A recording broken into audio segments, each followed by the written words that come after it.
e outros em cavalos, mas nós faremos menção do nome do Senhor nosso Deus. Esse texto não está dizendo que não era importante o exército de Israel ter carros de guerra. Não era importante o exército de Israel ter cavalos de guerra. Esse texto não está dizendo que a partir daquele momento, a partir dessa experiência, Davi agora ia abolir os carros de guerra em Israel, os cavalos de guerra, porque Israel não precisava mais disso para batalha nenhuma. Não é isso. O que Davi está dizendo aqui é que mais importante do que carros de guerra e do que cavalos de guerra é a presença do Senhor conosco. É muito bom você ter recursos à tua disposição que possam te ajudar em momentos de dificuldade.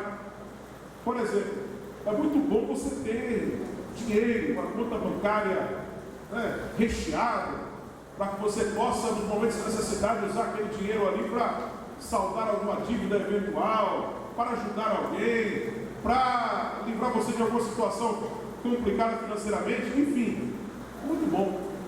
Se você puder ter, tenha, meu irmão.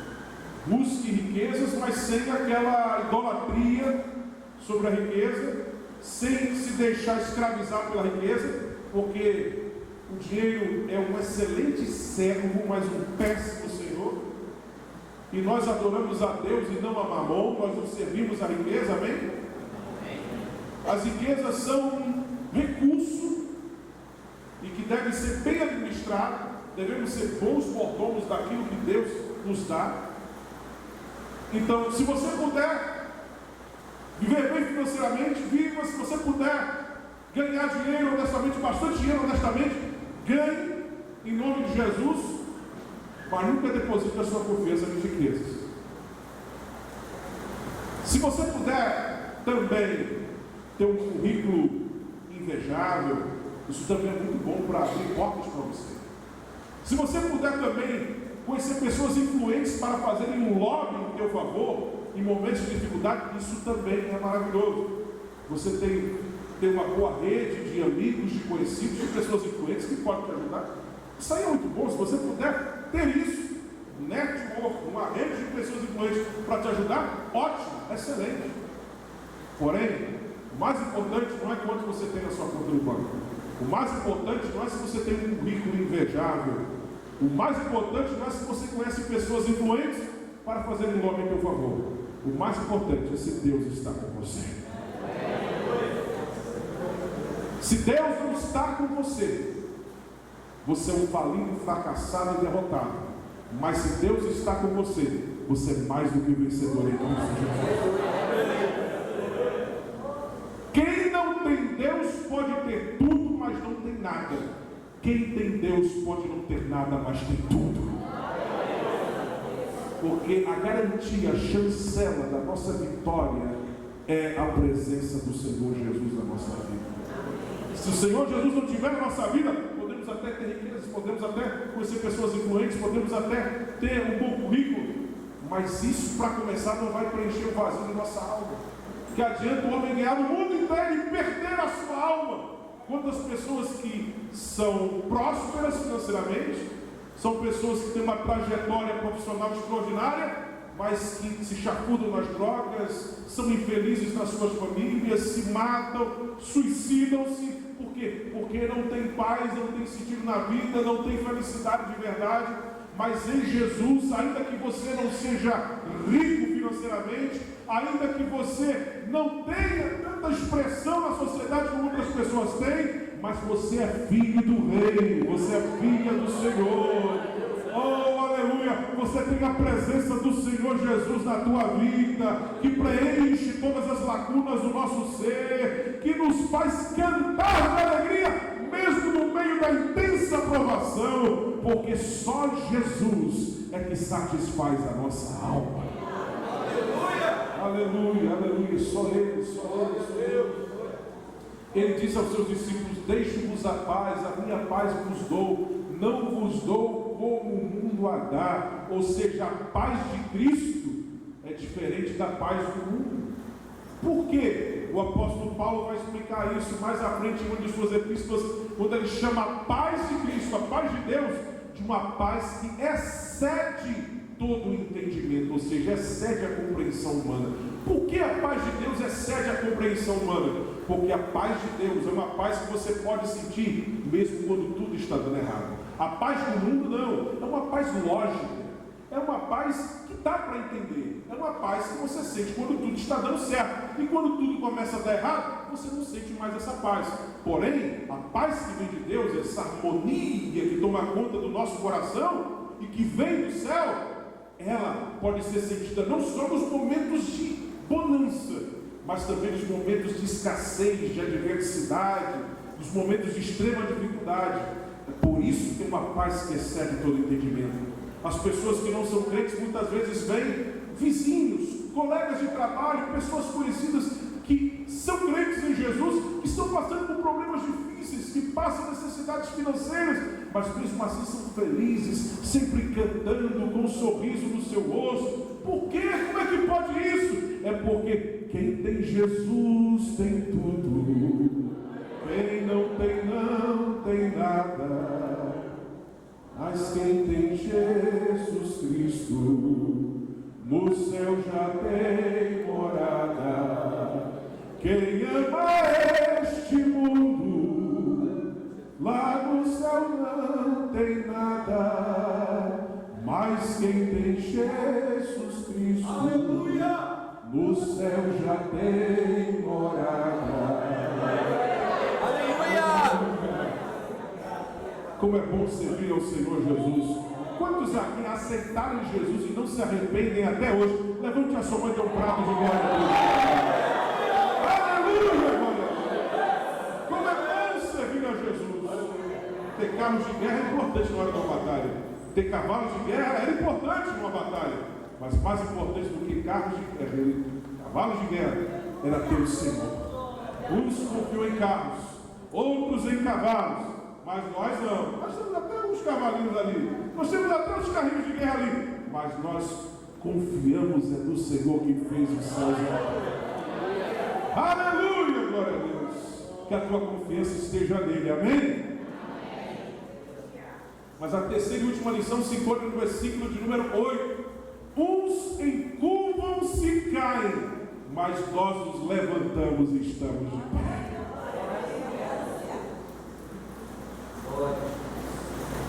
O que Davi está dizendo aqui? Davi está dizendo: nós não somos daqueles que, quando estão caminhando, ao tropeçarem, se curvarem por causa da queda, desanimam e ficam ali chorando as suas feridas na queda, chorando a queda, chorando o leite derramado. Não. Nós somos daqueles que, mesmo se tivermos um momento eventual de queda, não nos entregamos àquele momento de queda. Nós nos levantamos, ficamos de pé e prosseguimos até o fim. Uns encurvam-se e caem, mas nós nos levantamos e ficamos de pé.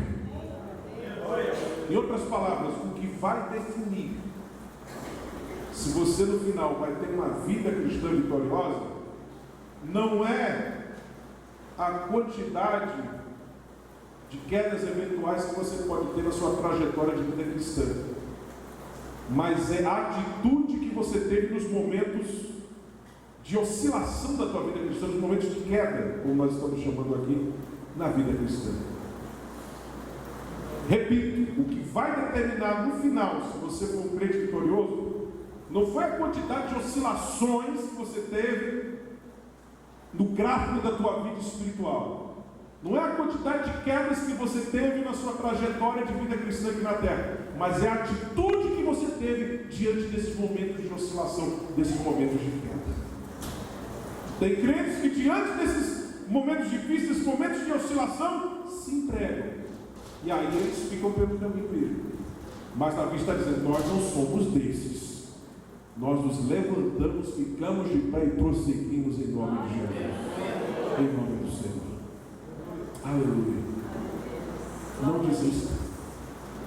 Você pode ler você pode ler a Bíblia de Gênesis a Apocalipse, e você não vai encontrar nenhum versículo dizendo: pare, jogue tudo para o ar, entre em parafuso, abandone as suas armas espirituais, decape sua vida. Não, mas você vai encontrar versículos de sobre dizendo: esforça-te, tem bom ânimo, eu sou contigo, não temas, vai em frente, você vai chegar lá em meu nome.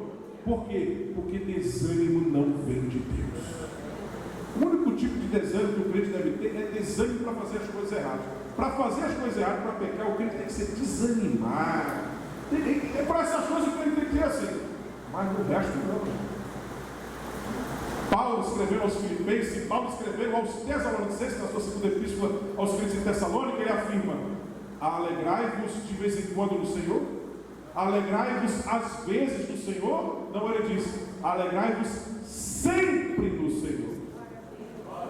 E diz ainda: alegrai-vos, outra vez digo, alegrai-vos no Senhor. Ou seja, a alegria na vida cristã não é a exceção, é a regra. O crente tem momentos de quebrantamento, de contrição, de melancolia, tem, claro que ele tem. Mas a regra não é essa.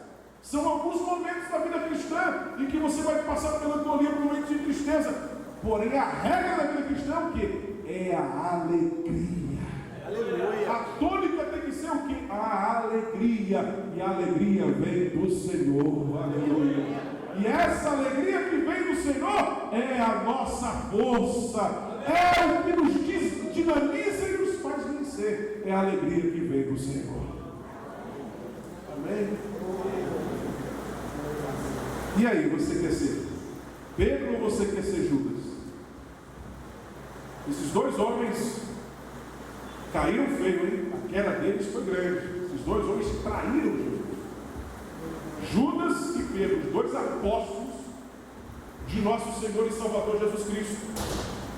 Sendo que Judas não acreditou na possibilidade de restauração. Ele teve apenas remorso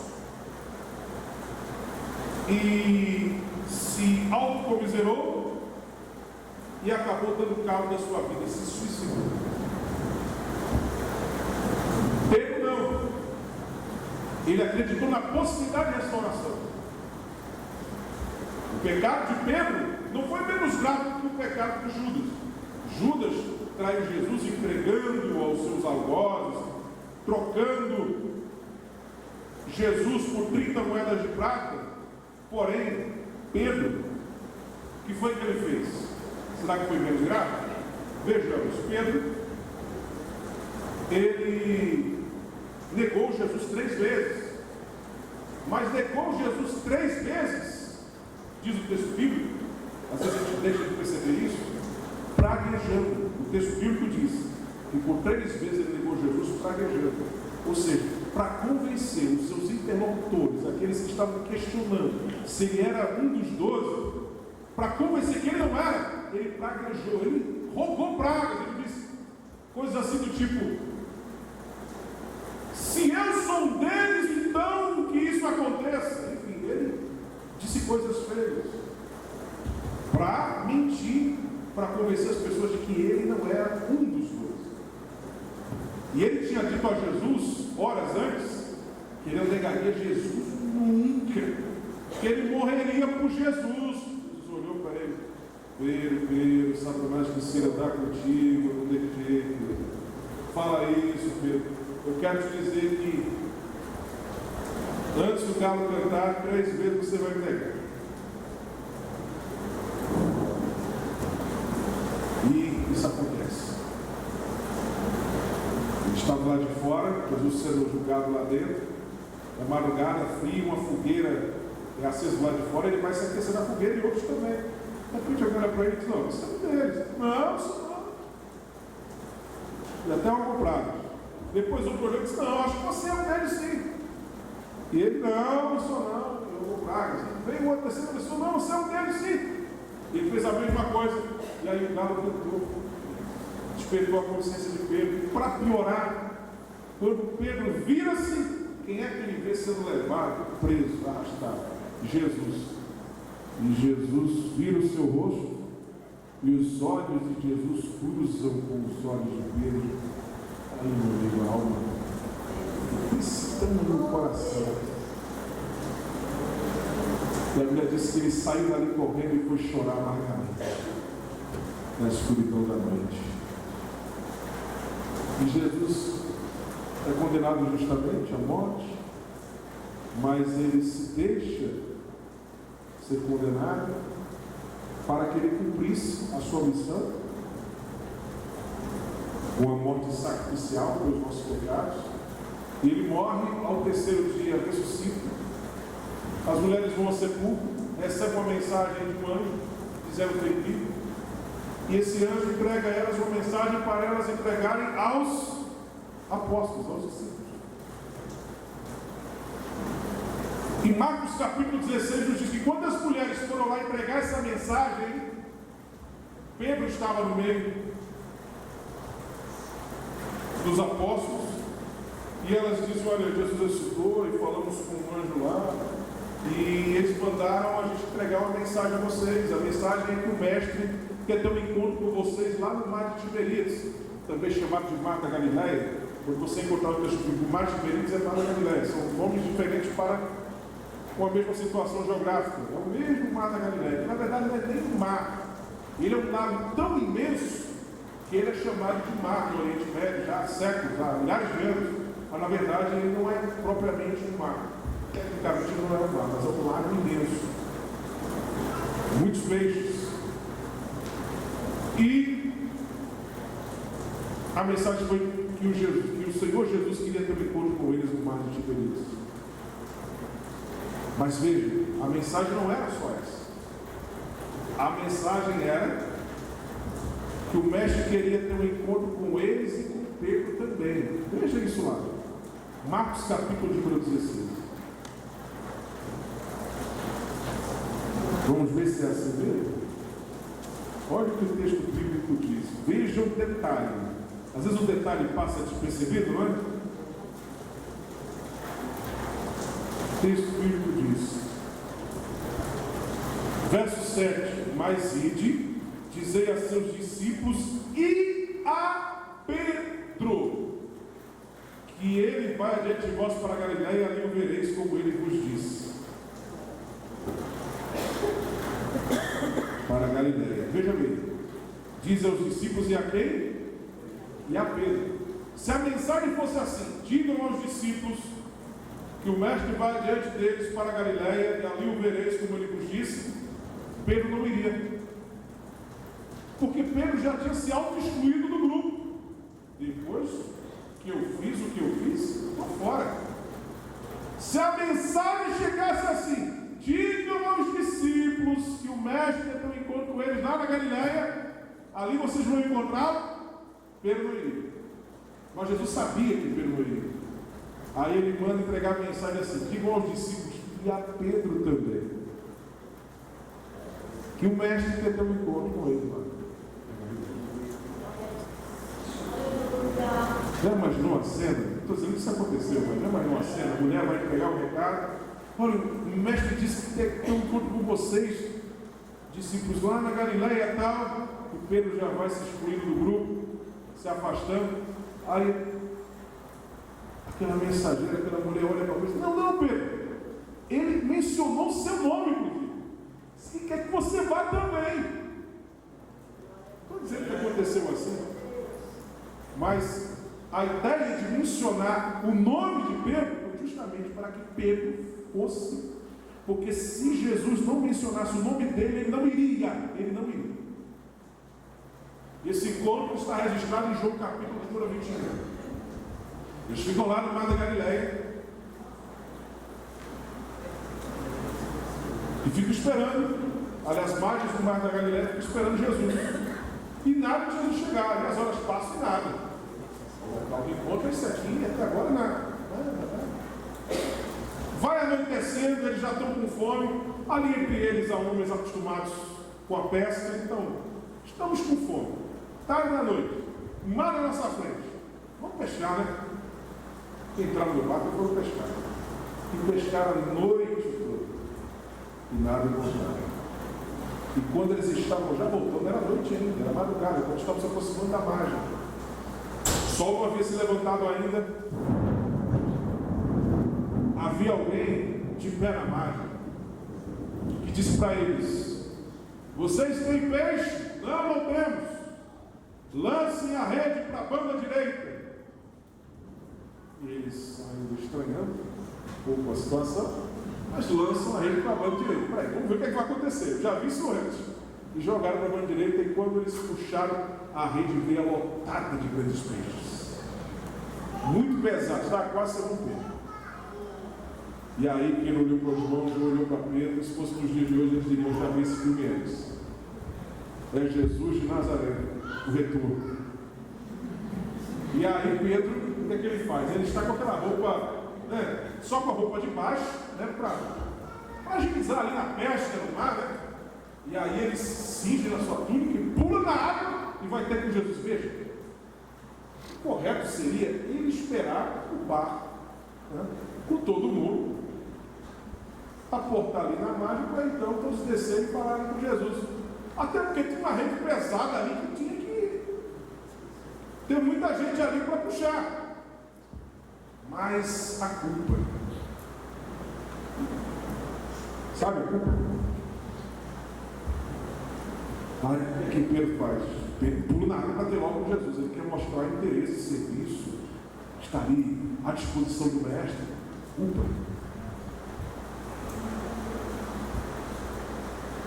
E aí Jesus recebe Pedro olha na margem, Pedro chega na margem. O texto bíblico não nos diz que Jesus começou alguma coisa com Pedro. Não sei nem se Jesus chegou a falar alguma coisa com Pedro, mas o texto bíblico não nos diz. Imaginemos então, pelo silêncio do texto bíblico, que não houve ali uma conversa. Porque Jesus só vai abrir a boca de novo para falar no texto, na narrativa, quando finalmente o barco chega com os peixes. Aí Jesus disse: preparei um braseirozinho aqui, uma fogueira, para a gente assar um peixinho para comer. Tragam esse peixe para cá.